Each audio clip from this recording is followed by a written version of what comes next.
Question bunch class 9 Duff and dot page number 325-এ রয়েছে first summative evaluation টেস্টের model set. আর এই ভিডিওতে এই সেটটির সিন আনসিন এবং গ্রামার পার্টের সমাধান দেওয়া হবে। আর বলে রাখবো, এর আগের যে সেটগুলি রয়েছে সেগুলির সমাধান ইতিমধ্যেই আপলোড করা হয়েছে। ডেসক্রিপশন বক্স এবং এন্ড স্ক্রিনে প্লেলিস্ট রয়েছে, দেখে নিতে পারো। তাহলে চলো, এখন এখানে সেকশন এতে প্রোজ পার্ট থেকে সিন রয়েছে এবং এটি রয়েছে টেলস অফ ভোলা গ্র্যান্ডপা থেকে। শুরুতে রয়েছে এমসিকিউ প্রশ্ন। The story teller was riding on a village chowkidar's shoulders. তো স্টোরি টেলার চড়েছিলেন, গ্রামের যে চৌকিদার তার কাঁধে চড়েছিলেন। All of a sudden Bhola grandpa let out, এরপরে এ লাউড ওয়েল, হঠাৎ করে ভোলা গ্র্যান্ডপা জোরে চিৎকার করে উঠেছিলেন। এরপরে বিয়ের দাগে ট্রু ফলস রয়েছে।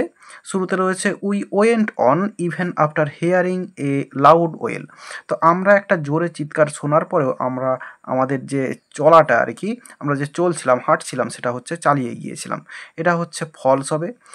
In the bakul tree there lived monkeys, বকুল গাছে বাঁদরেরা বাস করতো, এটা হচ্ছে ট্রু হবে। এরপর রয়েছে সিয়ের দাগে আনসার দ্য ফলোয়িং কোশ্চেন্স রয়েছে। হোয়াই ওয়াজ এভরিওয়ান সারপ্রাইজড, সবাই বিস্মিত হয়ে গিয়েছিল কেন? তাহলে অ্যান্সারটা লিখবো এভরিওয়ান ওয়াজ সারপ্রাইজড বিকজ, এরপরে লিখবো এইখানে সাডেনলি ভোলা গ্র্যান্ডপা লেট আউট এ লাউড ওয়েল, হঠাৎ করে ভোলা গ্র্যান্ডপা জোরে চিৎকার করে উঠেছিলেন এবং এই জন্যই সবাই বিস্মিত হয়ে গিয়েছিল।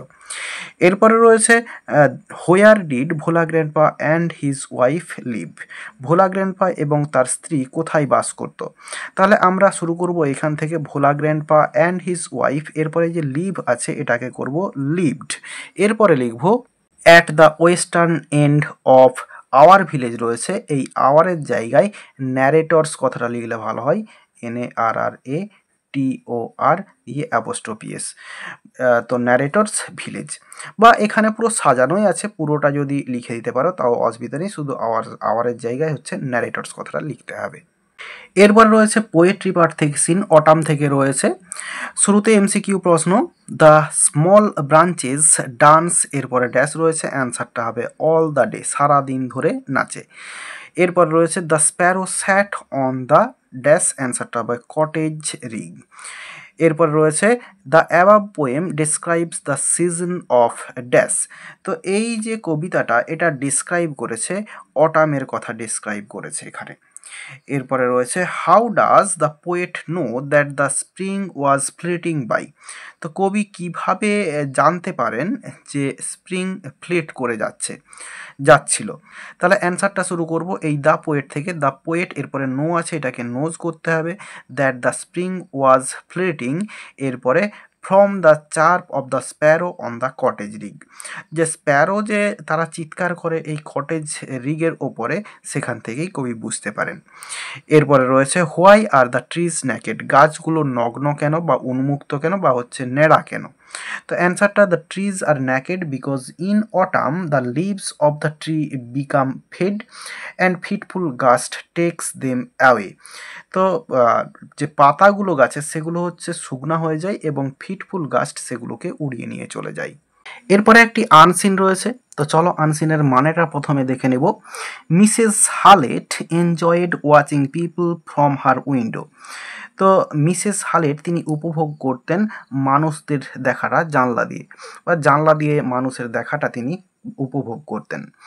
সি হার সেলফ স্যাট, তিনি নিজে বসতেন, দেয়ার সেখানে, অ্যাট হার টি টেবিল, তার চায়ের টেবিলে, পোরিং টি, চা ঢালতেন, from a beautiful silver teapot, সুন্দর রূপার চা পাত্র থেকে বা চায়ের পাত্র থেকে।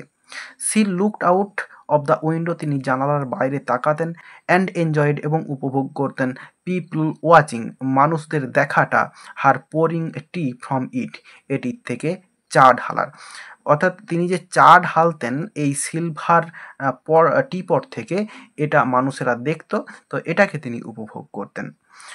ইট gave her an opportunity to display of all her possessions. তো এখানে সম্ভবত হার পজেশনস হওয়া উচিত ছিল। তো তার যে সমস্ত জিনিসপত্রগুলো ছিল এটা দেখানোর তাকে একটা সুযোগ করে দিয়েছিল। Mrs Hallet was quite a friendly person. তো মিসেস হালেট একজন বন্ধুত্বপূর্ণ ব্যক্তি ছিলেন, ইন হার নেবারহুড, তার প্রতিবেশীর কাছে। হার husband had died years ago, তার স্বামী অনেক বছর আগেই মারা গিয়েছেন। Living her this little house, তার এই ছোট্ট বাড়িটিকে তার কাছে ছেড়ে গিয়েছিলেন। এ ভেরি স্মল ইনকাম, একটি খুব ছোট্ট ইনকাম ছিল বা কম পরিমাণে ইনকাম ছিল। অ্যান্ড ওয়ান সন, এবং একটি ছেলে ছিল যার নাম হচ্ছে Robert. She never said to anyone, তিনি কাউকে কখনো বলেননি that Robert had been rather a disappointment, Roger কিছুটা হতাশ ছিল। She had gone without many things, তিনি অনেক কিছু জিনিস ছেড়েছিলেন to send him to a good school, তাকে ভালো স্কুলে পাঠাতে, অর্থাৎ রবার্টকে স্কুলে পাঠানোর জন্য তাকে অনেক কিছু হয়তো বিক্রি করতে হয়েছিল, এরকম ব্যাপারটা। And had given him everything C could, এবং তিনি যতটা পারতেন তাকে দিতেন আর কি, দিয়েছিলেন।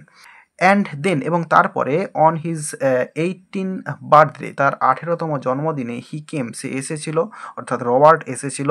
অ্যান্ড অ্যানাউন্সড, এবং ঘোষণা করেছিল that he was going away to Canada, যে সে কানাডাতে চলে যাচ্ছে বা চলে যাবে। ফর সাম রিজনস, কিছু কারণের জন্য, he looked a little frightened, তাকে কিছুটা ভীত মনে হচ্ছিল। মিসেস হালেট থট, মিসেস হালেট এটা তিনি ভেবেছিলেন, অর্থাৎ রবার্টকে দেখে মনে হচ্ছিল যেন কিছু একটা ব্যাপার একটু অল্প ভয় পেয়ে আছে। হোয়েন উইল ইউ গো, তুমি কখন যাবে? সি আক্সড হিম, সে তাকে জিজ্ঞাসা করেছিল, অর্থাৎ মিসেস হালেট তার ছেলেকে জিজ্ঞাসা করেছিল। কনসিলিং হার ডিসঅ্যাপয়েন্টমেন্ট, তার যে হতাশাটা যেটা আর কি, সেটাকে চেপে রেখে, অর্থাৎ ছেলে কানাডাতে চলে যাবে এটা জেনে সে হতাশ হয়ে গিয়েছিল, তাই সেই হতাশাটাকে চেপে রেখে সে জিজ্ঞাসা করেছিল। অলমোস্ট অ্যাট ওয়ান্স, এখনই। Please don't ask me why, কিন্তু কেন এটা আমাকে জিজ্ঞাসা করো না। হি রিপ্লাইড, সে উত্তর দিয়েছিল, অর্থাৎ রবার্ট বলেছিল আমি এখনই চলে যাচ্ছি, কিন্তু আমাকে কেন যাচ্ছি এটা জিজ্ঞাসা করো না। মিসেস হালেট নেভার লাইকড, মিসেস হালেট কখনোই পছন্দ করতেন না টু ইন্টারফেয়ার, মনোযোগ দিতে বা হচ্ছে নাক গলাতে, with what her Son wanted to do, তার ছেলে কি করতে চাই এই ব্যাপারে, অর্থাৎ তার ছেলে কি করতে চেয়েছিল এই ব্যাপারে সে নাক গলাতে চাইতো না। তাহলে মানেটা বললাম, এবার চলো কোশ্চেনের অ্যান্সারগুলো দেখে নিই। শুরুতে রয়েছে true false, Mrs Hallet was a soft tempered lady, এটা হচ্ছে ট্রু হবে, কোমল মনের একজন মহিলা ছিলেন। Robert announced that he was going to Canada, Robert ঘোষণা করেছিল যে সে ক্যানাডাতে চলে যাচ্ছিল, এটা হচ্ছে ট্রু।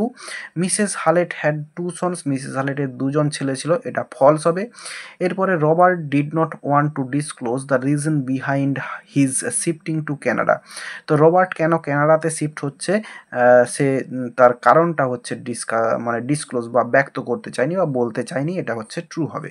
এরপরে এমসিকিউ প্রশ্ন, মিসেস হালেট ওয়াজ অ্যান, এরপরে ড্যাশ রয়েছে, অ্যান্সারটা হবে অ্যামিকেবল নেবার, অ্যামিকেবল মানে বন্ধুত্বপূর্ণ একজন হচ্ছে নেবার বা প্রতিবেশী। Mrs Hallet was fond of dash, অ্যান্সারটা হচ্ছে এই শোয়িং হার পজেশনস, তার যে সমস্ত জিনিস ছিল সেগুলোকে সে দেখাতে ভালোবাসত। According to Mrs Hallet Robert was, এরপর রয়েছে সি এর দাগে আনসার দ্য ফলোয়িং কোশ্চেন্স রয়েছে। What did Mrs Hallet do after hearing her son's plan to go to Canada, তো মিসেস হালেট মানে কি করেছিলেন যখন তিনি শুনেছিলেন যে তার ছেলে ক্যানাডাতে চলে যাচ্ছে। শুরু করব এই আফটার থেকে।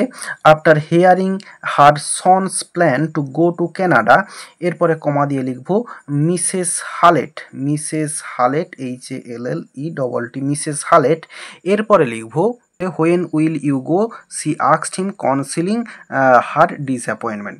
তাহলে আমরা এখানে লিখব মিসেস হালেটের পরে লিখব আস্কড, মিসেস হালেট আস্কড, এরপরে হচ্ছে কনসিলিং হার ডিসঅ্যাপয়েন্টমেন্ট, এরপরে লিখব এই কোশ্চেনটা যে হোয়েন, এরপরে ইউটা হচ্ছে সাবজেক্ট, এখানে হবে হি, এরপরে উড, এরপরে হচ্ছে গো। তাহলে এখানে লিখলাম ওই এপাশে মিসেস হালেটের পরে আস্কড, এরপরে concealing her disappointment when he would go, এরপরে ফুল স্টপ হবে। Mrs Hallet asked concealing her disappointment when he would go. এরপর রয়েছে what did her husband leave her, তার হাজব্যান্ড তার জন্য কি ছেড়ে রেখে গিয়েছিল। তাহলে এখানে এই হার থেকে শুরু করব, হার হাজব্যান্ড, এরপরে লিভ যেটা রয়েছে এটাকে লেফট করব, LEFT, লেফট। এরপরে লিখব a little house, a very small income and one son. এরপরে কোশ্চেনে যে ফর হার কথাটা লেখা আছে, ফর হার কথাটা লিখব, বা আমরা এখানে ডিরেক্ট লিখে দিতে পারি her husband had died years ago leaving her this little house, a very small income and one son, যা আছে লিখে দিতে পারি, তাও কিন্তু অ্যান্সারটা হয়ে যাবে। আর সাজিয়ে লিখলে আমরা এই আগে যেটা বললাম ওটাতে লিখব। এরপরে সেকশন বিতে আসবো, গ্রামার অ্যান্ড ভোকাবুলারিতে। শুরুতে রয়েছে আর্টিকেল প্রিপোজিশন, রয়েছে অ্যান্ড ইফ, এরপরে ড্যাশ ট্রি, তাহলে এখানে হবে the tree is allowed to grow, the men will come and cut it, এরপরে হবে ডাউন। যদি গাছটিকে বড় হতে দেওয়া হয় তাহলে মানুষেরা আসবে এবং এটিকে কেটে ফেলবে। এরপরে রয়েছে do as directed, I want a car that I can drive, simple সেন্টেন্সে করতে হবে। তাহলে আমরা করব আই ওয়ান্ট এ কার, এবং এরপরে বাকি যে অংশটা রয়েছে এর জন্য লিখব টু ড্রাইভ, DRIVE। তাহলে অ্যান্সারটা হলো I want a car to drive, ইনফিনিটিভে যোগ হয়ে গেল। এরপরে রয়েছে he is as dull as an ass, এটা হচ্ছে কম্পারেটিভ ডিগ্রি করতে হবে। তাহলে শেষের যেটা রয়েছে অ্যান অ্যাস, এটাকে শুরুতে নিয়ে আসবো, অ্যান অ্যাস, এরপরে ভার্ব লিখবো ইজ, এরপরে নেগেটিভ ওয়ার্ড আসবে নট, এরপরে যে ডাল আছে এটাকে হচ্ছে কম্পারেটিভ ডিগ্রি করব, ডালার হবে DULLER, এরপরে দেন বসাবো, দেন এরপরে হি। তাহলে অ্যান্সারটা হলো an as is not duller than he. এরপর রয়েছে all of them started late, এটা হচ্ছে নেগেটিভ সেন্টেন্স করতে হবে। তাহলে সবাই দেরিতে শুরু করেছিল, তার মানে কেউই তাড়াতাড়ি শুরু করেনি। তাহলে অল অফ দেম, এই যে অল আছে তাহলে এখানে লিখব নো ওয়ান, বা নান করে দিতে পারি, নো ওয়ান বা নান করতে পারি, NONE, নান। এরপরে অফ দেম স্টার্টেড, এরপরে এই যে লেট রয়েছে এটার জন্য লিখব, এটার অপোজিট লিখব আর্লি, EARLY। তাহলে অ্যান্সারটা হবে নো ওয়ান বা none of them started early. এরপর রয়েছে Ruma said to me did you write the letter, narration change করতে দেওয়া রয়েছে। তাহলে এটা রয়েছে ইন্টারোগেটিভ সেন্টেন্সে, এই যে সেড টু রয়েছে এটাকে করব আক্সড। তাহলে রুমা আক্সড মি, এরপরে লিঙ্কার যোগ করব ইফ। এরপরে সাবজেক্ট হচ্ছে এই ইউ মানে হচ্ছে মিকে বোঝানো হচ্ছে, তাহলে এখানে ইফ আই। এরপরে সিম্পল পাস্ট টেন্সে রয়েছে, পাস্ট পারফেক্টে হবে, তাহলে হ্যাড, এরপরে রিটিন WRITTEN, এরপরে দ্য লেটার LETTER। তাহলে অ্যান্সারটা হলো কি রুমা আক্সড me if I had written the letter. এরপরে হু হ্যাজ টেকেন মাই বুক, এটা হচ্ছে ভয়েস চেঞ্জ করতে দেওয়া রয়েছে। তাহলে হু দিয়ে রয়েছে, শুরুতেই লিখব বাই হুম, এটা লিখে দিব। এরপরে যে অবজেক্ট সেটা হচ্ছে মাই বুক, এরপরে হচ্ছে হ্যাজ বসবে, তো হ্যাজটাকে মাই বুকের আগে লিখব ইন্টারোগেটিভ সেন্টেন্স বলে।